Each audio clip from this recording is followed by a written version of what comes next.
중세시대 예루살렘을 정복한 명장 살라딘도 이기지 못한 사람이 있었으니 바로 잉글랜드의 국왕 사자시망 리처드 1세입니다. 역사상 가장 뛰어난 무력의 소유자로 꼽히는 인물 중 한 명인 리처드는 전장에서 그의 용맹함과 전략으로 그는 인간이 아니다라는 평가를 받으며 사자의 심장이라는 칭호를 얻었습니다. 우리나라에서는 척준경이, 중국에서는 항우가 비슷한 존경을 받았지만 서양에서는 리처드가 그러한 인물로 기억됩니다. 리처드의 이야기는 그가 어떻게 수만 명이 싸우는 전장을 한 사람의 힘으로 뒤집었는지에 대한 이야기입니다. 리처드 1세는 1157년 잉글랜드 국왕 헨리 1세와 프랑스 아키텐 출신 엘레오노르 사이에서 태어나 어린 시절 아키텐 영지를 물려받고 수아티의 공작이 되었습니다.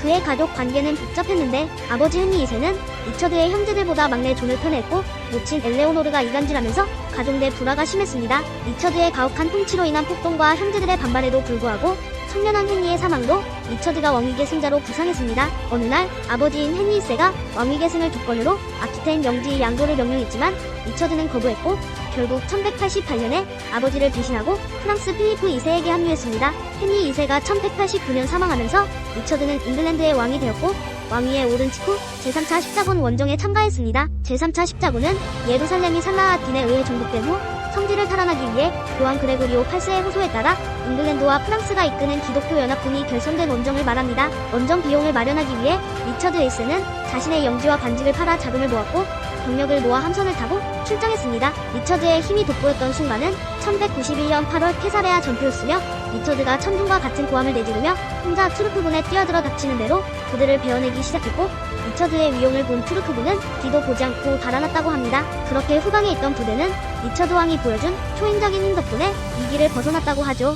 리처드는 부르곤 유공의 부대가 살라딘의 매복에 빠졌을 때 단독으로 적에 맞서 싸워 부대를 구출했고 이로 인해 투르크군은 패배했습니다. 다음 날 리처드와 살라딘의 군대는 아르수프 근처에서 다시 맞붙게 됩니다. 리처드군의 한 부대가 살라딘군의 공격에 무너지자 리처드는 자신의 병력을 지원 보내고 혼자서 살라딘의 부대로 돌격했습니다.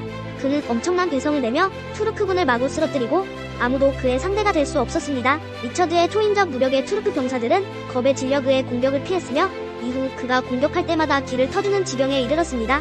살라딘은 무너진 군대를 수습하려 했으나 이미 늦었고 그 결과 십자군이 700여 명의 전사자를 낸 반면 살라딘군은 7천여 명의 전사자를 내며 큰 패배를 당했습니다. 그리고 마침내 리처드가 서양 역사상 최고의 무신이라 인정받게 되는 야파 전투가 벌어지게 되는데요. 1192년 살라딘이 야파 요새를 침공하자 십자군은 필사적으로 저항했지만 결국 항복을 요청했습니다.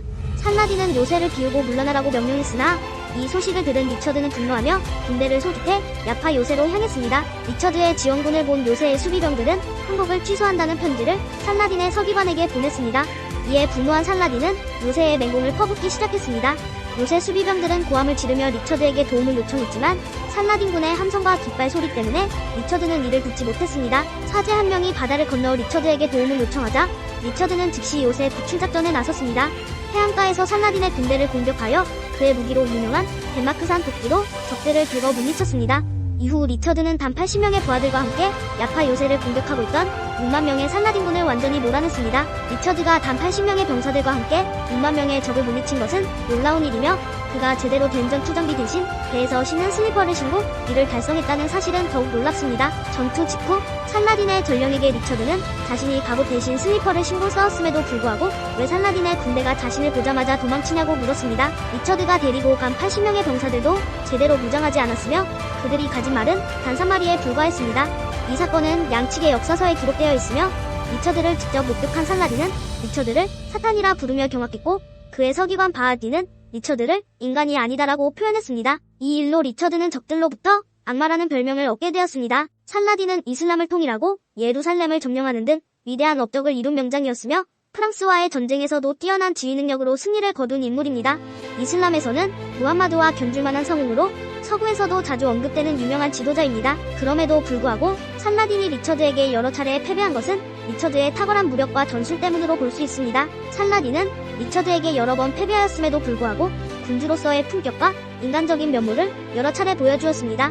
리처드의 말이 전투 중에 쓰러졌을 때 살라딘이 용감한 전사가 전투에 참여할 수 있도록 아랍의 명마를 선물했으며 리처드가 무더위로 고열에 시달릴 때는 그를 공격하는 대신 얼음과 과일 그리고 자신의 편지를 든 의사를 보내주기까지 했습니다. 편지에는 그대는 지금까지 내가 살면서 봤던 사람들 중 최고의 전사여 속히 쾌차하기를 기도하겠소라고 써져 있었고 편지를 본 리처드도 크게 감동하며 살라딘을 가리켜 자신이 상대한 이들 중 가장 위대한 숙적이라 칭했다고 하죠. 리처드가 본국으로 돌아가게 되었을 때 예루살렘을 되찾겠다는 의지를 편지로 전하고 살라딘은 리처드만이 예루살렘을 뺏을 수 있는 인물이라고 답장하였습니다. 불행히도 살라딘과 리처드의 대결은 더 이상 이루어지지 못했습니다. 살라딘은 병으로 세상을 떠났고 리처드는 전쟁 중 석궁에 맞은 상처가 악화되어 사망했습니다.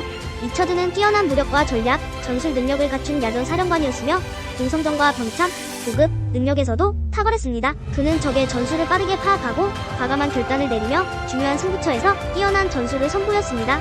살라딘의 서기관 바알드는 리처드가 전투가 가장 치열한 곳에서도 예리한 작전 지시를 할 수 있었다고 기록했습니다. 그러나 국가를 다스리는 능력에서는 부족함을 보여 그의 영지는 대부분 어머니 알리에노르 데비가 관리했습니다.